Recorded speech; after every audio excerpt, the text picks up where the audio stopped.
Okay. The things I'm gonna say in this video are not true of everybody, but for those for whom it is true, it is very true. And I'm talking about the desire for oblivion. That's what I'm going to talk about tonight. Brothers, sisters, comrades and friends, welcome to Bat Country.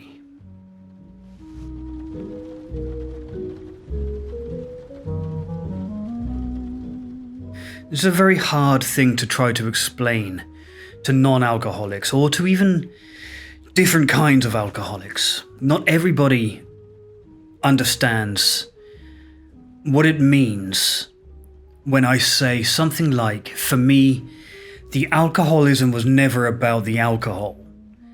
It was about the oblivion. I don't expect everybody to be able to relate to everything that I say. But there are some of you who I don't need to say more than that, and you know what I mean. There is a kind of alcoholic, and I was one of them, for whom the alcohol is not really the problem. It's the medium. It's the vector of attack. It's the road. It's the path. It's the tool that we use to seek the real end, the real purpose of the drinking. For us, we are seeking a kind of state of liminality, a place where you are alive and unfunctioning. Oblivion. It's been my experience in recovery that if you hang around sober people for long enough, if you hang around people who have given up alcohol or drugs or some compulsive disorders, there are a lot of reasons thrown around for what was causing their addiction, what was behind their use or abuse of substances. But there's a few patterns that emerge, and they come down to things like this. If you hang around sober communities a lot, you'll hear people say, for example, I drink to feel normal. Or I drink because I'm lonely. Or I drink because I'm depressed. And those things are true. And when people say them in recovery groups, everybody else nods thoughtfully, yeah, I understand. I also drank because I was lonely. I also drank to feel normal. And those statements are true. For the person saying them, they're not being dishonest. That is true to them. For me, having heard it so many times now, I've come to the conclusion that it's true, but it's not the whole truth. And quite often, a phrase like, I drink to feel normal, is not designed to expose the entire truth, but is instead designed to stop the conversation, to end the conversation before it gets any more complex, any more uncomfortable than that.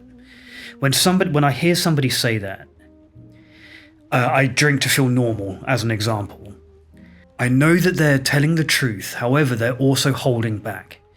And I understand why, too, because the truth of that truth, opening trapdoors beneath trapdoors, as we have to do in sobriety, it's a very scary thing.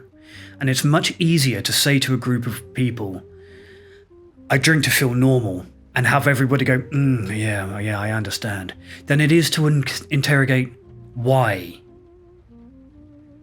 you drink to feel normal. And it's much easier than interrogating what you mean by normal. Or if you say, I drink because of my anxiety, that's usually enough. But it prevents us from drilling down into what was causing the anxiety then. Why were you lonely? What is behind your depression? These are the real reasons we drink. The drinking, let's take early on for punching the microphone, trademark backcountry move. I'm not being critical of those terms, of saying things like, I drink to feel normal. Because we've all said it, or everybody in recovery, I've said it a million times. But we're not always very honest with what was causing our drinking, right? We feel like we're being honest, but we're not. At least we're not being completely honest. And we have a lot of subtle verbal tricks and techniques and strategies that we use to stop people pushing any further. Okay, so if I say to you, I drink, or let's take one that sounds very honest. I drink because I don't like myself. That's going to stop any further inquiry, because it feels like such a truthful statement that it doesn't feel like we need to pursue it further than that. But the truth is, you don't find out why you were drinking until you discover why you didn't like yourself. So if you are right now, this is a real piece of advice, and I know I fucking desperately try not to give actual advice and instead try to talk from experience, but I do have a piece of advice today, a rare piece of actual advice, and that's this. If you find yourself trying to explain why you were drinking to somebody, or even to yourself, and you find yourself using a phrase like, I drink because I'm unhappy, I drink because I'm lonely, I drink because I'm depressed, I drink because I'm anxious, I drink to feel normal, I drink because I don't like myself. Do yourself a favor and stop there and think about why that. And eventually you might turn a corner on understanding the truth behind your drinking. I ticked all of those boxes. I didn't like myself. I thought I was a shitty person. And I had a major depressive disorder for years before it was diagnosed. And the alcohol was contributing to a generalized anxiety disorder. And I was lonely because I was pushing people away because I wanted to be drunk. And all of that was in pursuit of the goal of oblivion. So let me talk about what that means for a minute. What I mean when I'm talking about how I used to drink to oblivion, perhaps it might be useful to start by describing what my drinking was like and see if this sounds familiar to you. Like I said at the start, this is not going to apply to everybody. But to some of us, I wonder if this is familiar. So, the purpose of my drinking, even from a very young age, was purely and only to, I don't know how to say it, to turn my brain off.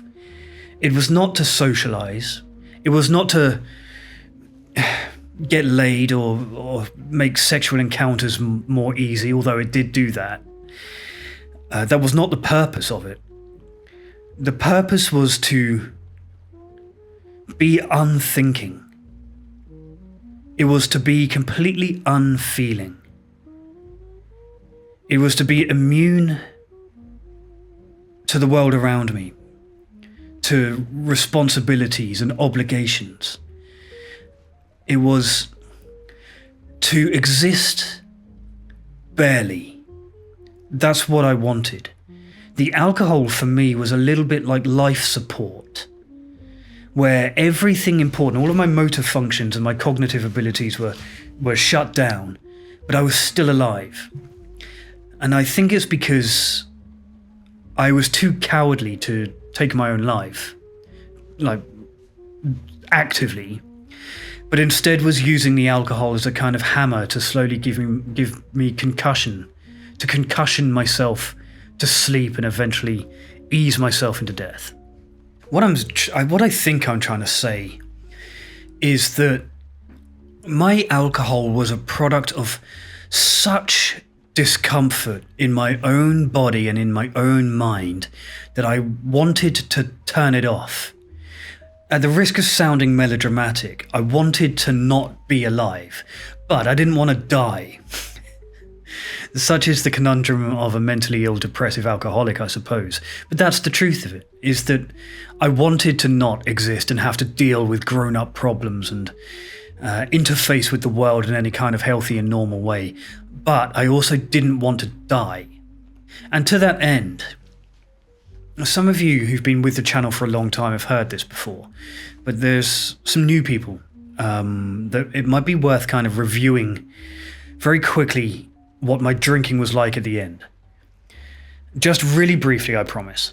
So, at the end of it, I was drinking at binge drinking levels chronically. So just to explain that, there are informal categories of alcoholics. One is like a binge drinker and one is a chronic alcoholic.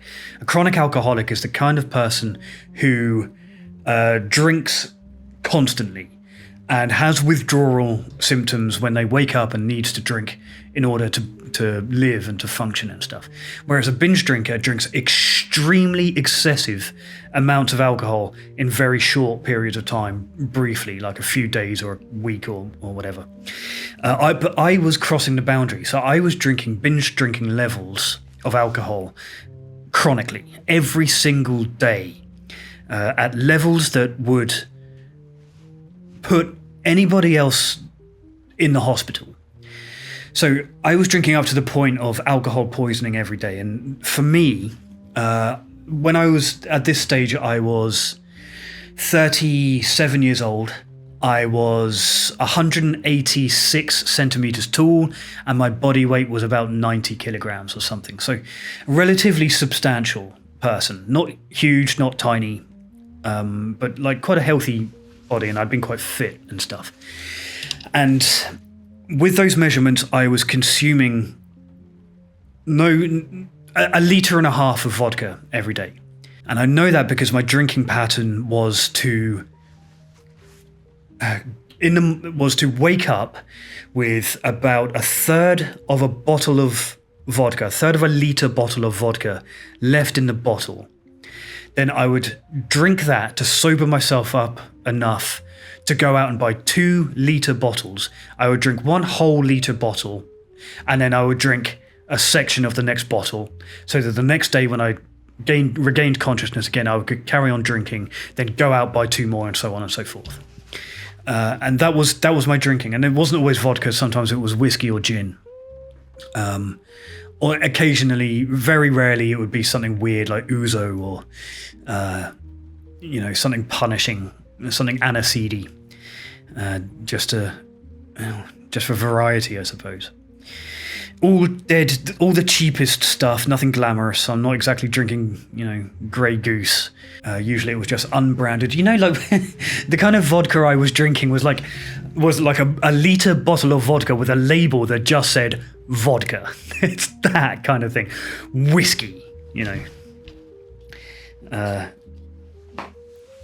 at huge obliterative rates. Because my goal was never to enjoy the alcohol. It never ever made me happy. The goal was oblivion. It was to die slowly. It was to stop existing. I didn't want to die, I just wanted to stop being alive.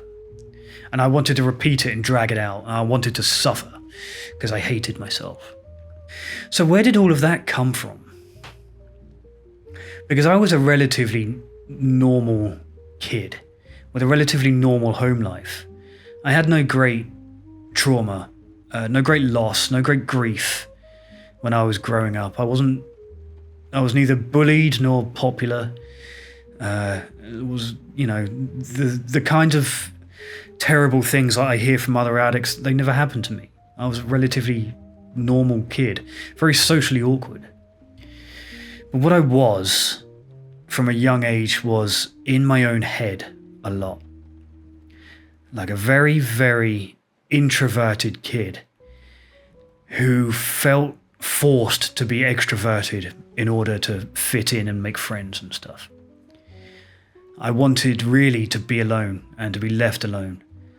But I had been conditioned to believe that it was important to have a big social group and to be loud and funny and to get in fights and be attractive and impress people. And I believed all of that stuff. And when I didn't measure up to it, to my own kind of standards that existed inside my own mind, then there was a massive dissonance in my brain between who I thought I was supposed to be and who I actually was. Because the person I thought I was supposed to be was this kind of, at like 15, 16 years old, I was supposed to be relatively tough and popular and having sex and being cool and doing sport and all of that stuff. And I wasn't really any good at any of that. I did it all. Did okay. But there was always a giant chasm, and there still is, between who I think I'm supposed to be and who I actually am.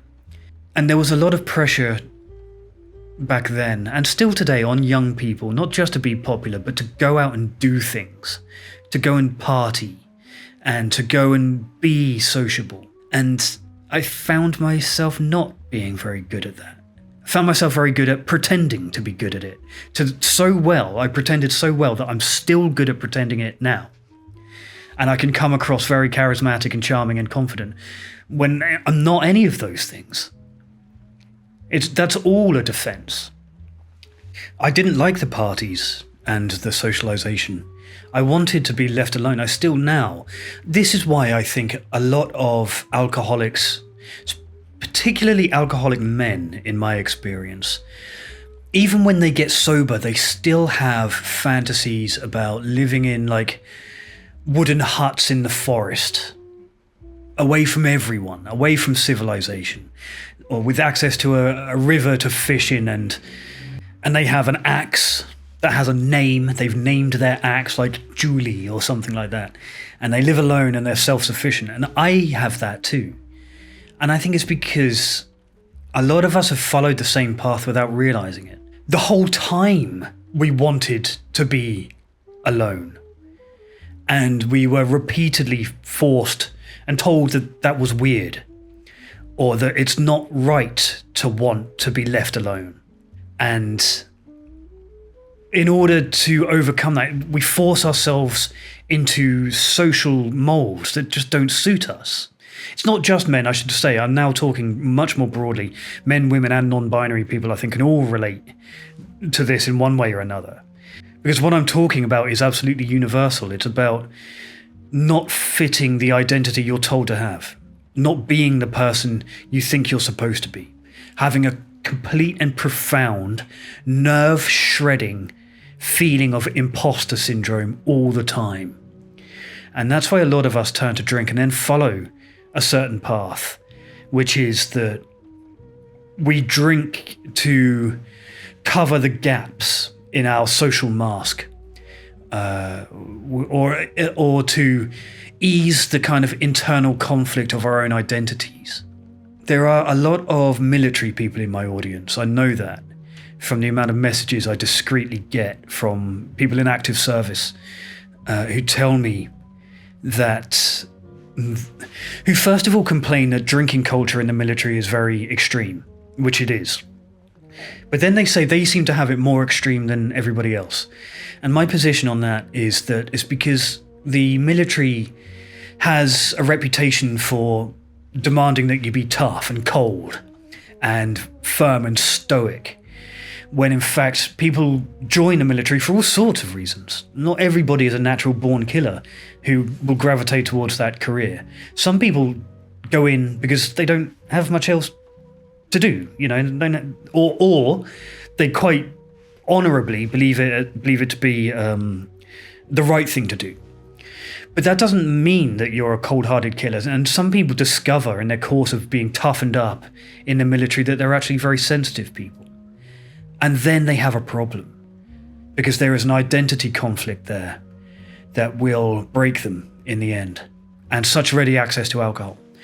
The same is true of musicians. A huge amount of musicians not talking about my audience, that's so narcissistic, talking about alcoholics. There is a lot of musicians or people certainly with creative proclivities who are alcoholics. And that also, I think, is because of this kind of yearning for honest self-expression that is being stifled in one way or another. Like, if you are a musician, if you play an instrument, then it's generally because you want to express something within you, right? Same if you're an artist or a writer or a photographer or any other number of creative pursuits. There is a desire in you to let something out, whatever it is, to communicate some kind of inner substance, inner depth needs to come out of you.